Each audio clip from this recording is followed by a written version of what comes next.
Ladies and gents, hello and welcome. My name, of course, is Obit Potato. This is Stable Orbit, and this is kind of a little bit of a weird occurrence here because this is a post-commentary video. Now, for some weird, obscure reason, my microphone decided to stop working during the recording of this video, so unfortunately, I have to go back and sort of chat about it, but that's okay because I often think that that post-commentary videos can oftentimes be just as interesting, if not maybe a little bit more interesting than live commentary. But anyway, I've done all this, so I'm going to be able to give you the behind-the-scenes look at exactly what is going on here. So, after we've picked a name, we can jump right into this game. Now, the first thing to note about this game is that this is a space strategy management game, I would say. And you're tasked with building a space station as well as looking after astronauts, managing the amount of power that you have, managing astronauts' food, water, heat, all of that good stuff. So all of the aspects that involve running a real space station, you have to worry about in this space station. Anyway, you start with this big bulky core module. Most importantly, it has lots and lots and lots of nodes off it, so there's lots of room for expansion there. And we also start with 7,500 million. So what's that? 7.5 billion? Yeah, 7.5 billion. Maybe I'm wrong, but I'm pretty sure that's right. And we need to allocate that to the best of our ability in order to cater for these astronauts, but we also need to try and make ourselves some money. Now, the way that you make your money in this video game is by doing research. Now, I don't think that this is a thing that's going to be around forever, but the more research you do, the more money you get. So we're obviously going to have to build a research lab if we're going to want to get paid. And of course, we don't want to get paid because this isn't this is a for-profit station, apparently. So we're just going with that. Anyway, I just built a habitation module there. Now, a habitation module will store up to 2 people. I say store up to 2 people. 2 people live in a habitation module. And it's a little bit fussy sometimes. If a habitation module goes without power, then it will shut down and everyone will be kicked out of it and back into the core module. So it can be fussy, but it is absolutely essential if you're wanting to get any crew up to the station. It really, really is very, very essential. Speaking of stuff that is also essential, we have an oxygen generator that is just being queued up for construction right there. My money doesn't update until I unpause, and it's currently paused at this moment in time.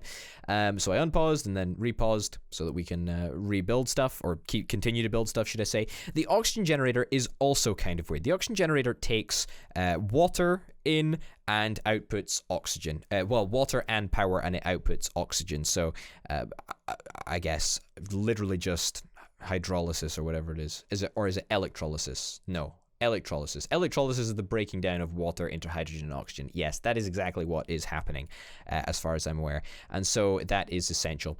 Now, in terms of space station expansion, it is possible to expand it laterally, or anyway, actually, laterally or longitudinally. Either up and down and left and right. I think that's the words that I'll stick with. So you can add nodes and you can add trusses to get more, node connection points, so to speak. But I guess you don't really need that much or that many more nodes in order, or that many more node connection points in order to fulfill the basic requirements for an astronaut. So you need a couple of things for astronauts, but you don't need that much stuff. I mean, I would say it's entirely doable to build all of the infrastructure that you need for the astronauts for about, 5 or 6 billion. So you still have a little bit to spare, I suppose, for projects of your own choice. So we've got loads of stuff queued up here, and we are going to continue to queue up a bunch more stuff. Now, that is a very important piece that we just added there. That was the shuttle dock. Now, the shuttle dock is literally essential if you want to get astronauts flying up I think I remarked at this moment that this game is indeed gorgeous. It is more eye candy than it is feature complete, but by golly, that's not going to stop me from playing it. Indeed, I think it shows my dedication, the fact that I am post-commentarying it when the recording messed up, because I really did like this game, or I really do like this game, should I say, and I'm looking forward to recording more.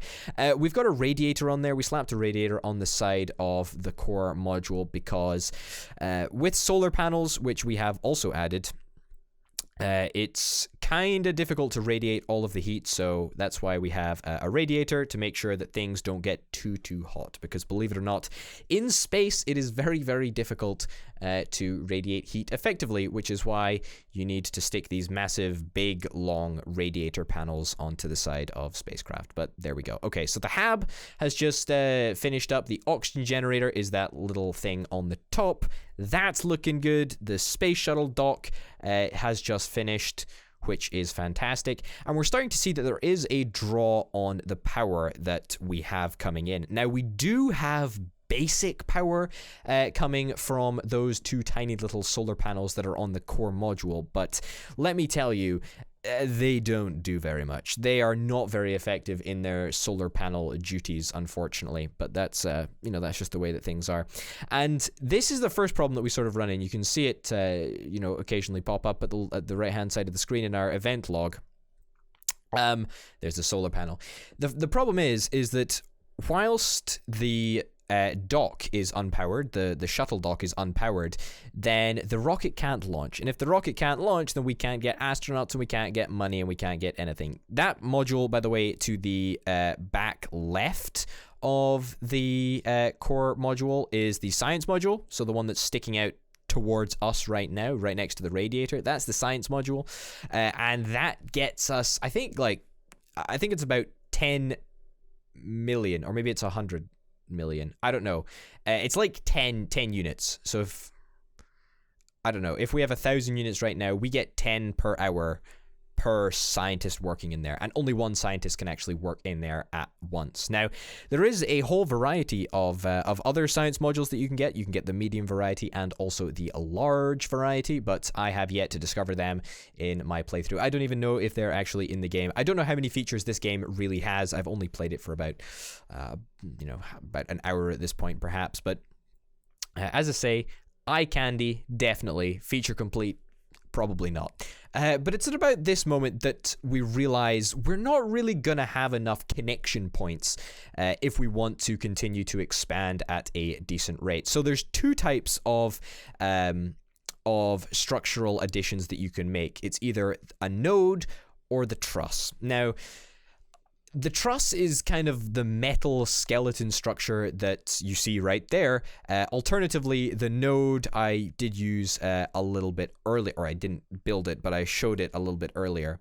And that allows people and oxygen and all of that stuff to be connected, so that's kind of nice. Now, I sort of made the decision at this point that it would be a good idea to build trusses backwards towards where we're facing right now, and build nodes forward, right? So we're going to have all of the business end, so to speak, all of the businessy stuff, we're going to have that towards the rear of the station, whereas towards the front of the station, we are going to have additional sleeping quarters, more oxygen generators, etc., etc., etc. And something that becomes a reoccurring theme throughout this playthrough, that's batteries that I just queued up, by the way, is that this truss really becomes somewhat of a storage truss, I would say. I'm not defending the design of this spacecraft, by the way. I think it does look pretty darned atrocious, but I think it's got personality. That's for sure. Anyway, as I was saying, that truss becomes very much a storage truss. There's a lot of resources that we put onto there, the first of which is batteries, which allow us to save power overnight, which will be essential really in order to maintain power in the hab and power in the oxygen generator should we need it. So batteries, a big yes, very, very essential indeed to the maintenance of the ship. But it's not only batteries that we add to that truss, we are definitely going to be adding a bunch of other stuff. Now, if I'm not mistaken, we should be getting some astronauts very, very, very soon indeed. And when we get astronauts, things get about 10 times more interesting. And they're already pretty interesting. Yeah, there is a crew value just down at the bottom left-hand corner. Not technically the bottom left-hand corner, but across on the left-hand side. You can see what you can see what I mean. And the maximum number of crew that we can maintain, I think, is 3. But obviously, there becomes a problem. Oh, look, there it is. There is the well, it's not really a shuttle, is it? It's more of a capsule. Yeah, it's pretty bland, pretty blank. There's nothing really there to be seen, unfortunately. As I say, more eye candy than actual full-fledged game. It is an early access. That is worth mentioning. But yeah, 2 new astronauts, and that's pretty nice. Now, obviously, we are now going to be using up food, we are now going to be using up water, and we are now going to be using up oxygen. So that immediately presents us with somewhat of a problem. Because at this current moment in time, we do have an appropriate number of meals, oxygen, and food, but we are going to need more. We are absolutely going to need more. And it's also worth noting at this point that a rocket will come once a week. So in the center at the bottom, there's a little icon of a rocket ship, and it says July 17th. And that is the date that the rocket will be next launching. Now, when the rocket launches, it will take supplies with it. However, if there is a vacancy on the station, then the rocket will also supply additional crew members up to the maximum that you possibly can have. I sort of alluded to this a little bit earlier. That's us building another radiator, by the way, because we really do need to start radiating all of this heat that we're getting, presumably from the solar arrays.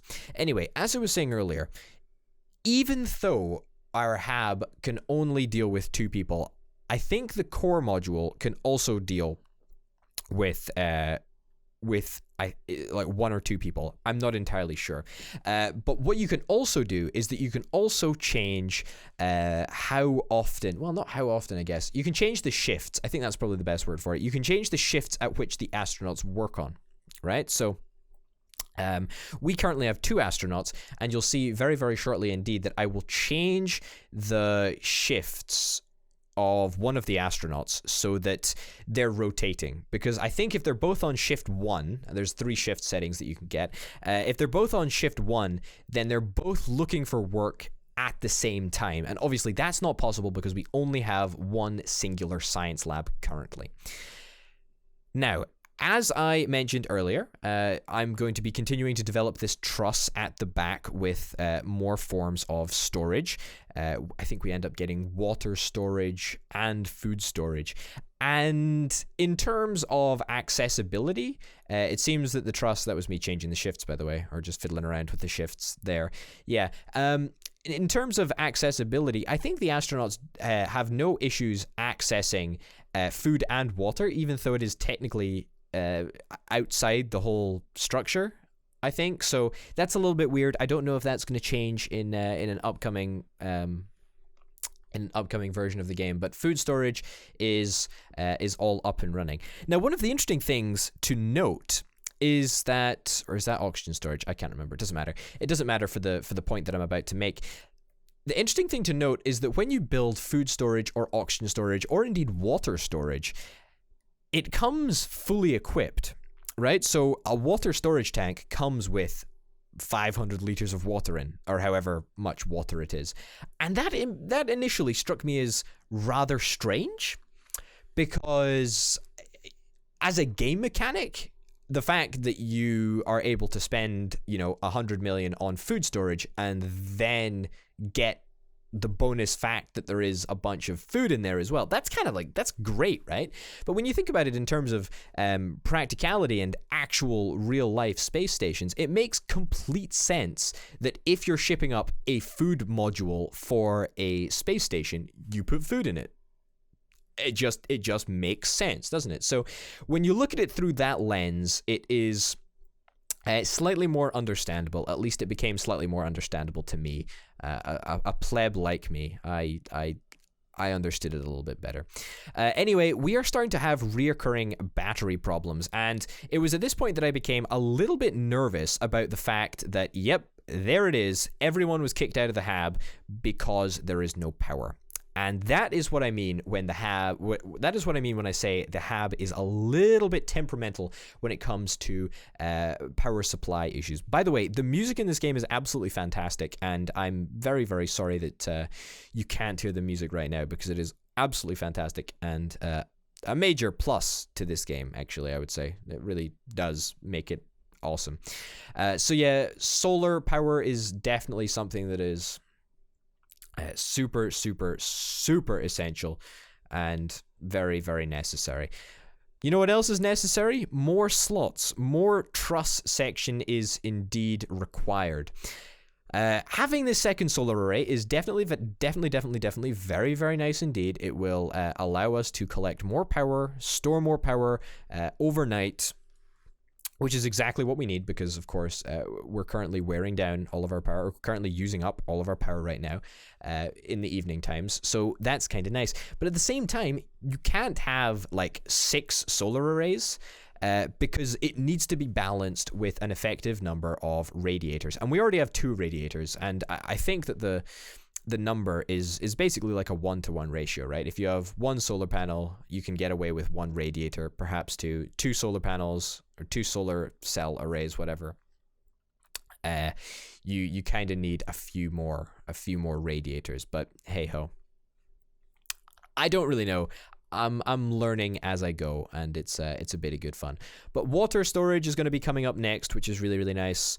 And you see here that I think we make it through the night, no problems with our batteries. Batteries have surprised me in how weak they were. I thought that they would be a little bit more powerful. It's just unfortunate that they weren't, but you know, what can you really do? The water storage looks like a big police siren. I thought that was a little bit weird in terms of design. I'm sure that is not the most efficient design for a water module. But who am I to question the great minds behind this space station? That's right. I'm not. Speaking of great minds behind this space station, it's almost time for another rocket. It's almost time for another docking session, which is very, very nice, because that is going to bring on the rocket a whole bunch of new resources, or should I say a refreshing of a bunch of resources. That's the food storage module. The other one is the oxygen storage module. Doesn't really matter, but there you go. Yeah, so we're gonna get a brand new astronaut on this very next shuttle, which will be happening very, very soon indeed.